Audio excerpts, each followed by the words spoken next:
یہ ملک قرضوں میں ڈوبا ہوا ہے، لیکن ہم نے اس ڈوبتی ہوئی ناؤ کو اب کنارے لگانا ہے۔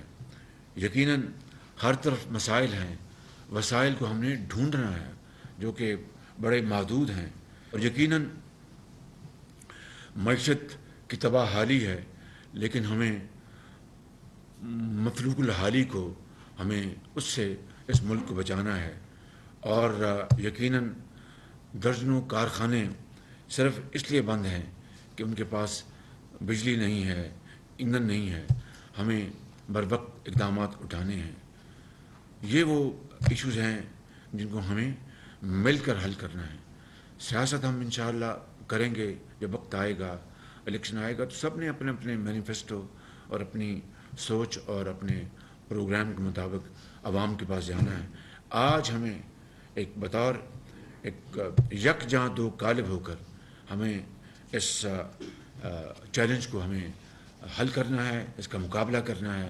اس کے لیے جتنی بھی ہمیں قربانیاں دینی پڑیں وہ کم ہوں گی، اور ہمیں اتحاد قائم کرنا ہوگا، اتفاق قائم کرنا ہوگا، اس کے لیے قربانی دینی ہوگی۔ جو زہریلا پروپیگنڈا ہے اس کا فیکٹ بیس جواب دینا ہوگا، حقائق کی مدد سے، فیکٹس کی مدد سے، جھوٹ نہیں، اپنا فیکٹس کو ٹوسٹ کر کے نہیں، غلط بیانی کر کے نہیں، بالکل سچائی۔ اور انشاءاللہ آپ دیکھیں گے سچائی بالآخر وہ جھوٹ کو وہ زمین بوس کر دے گی۔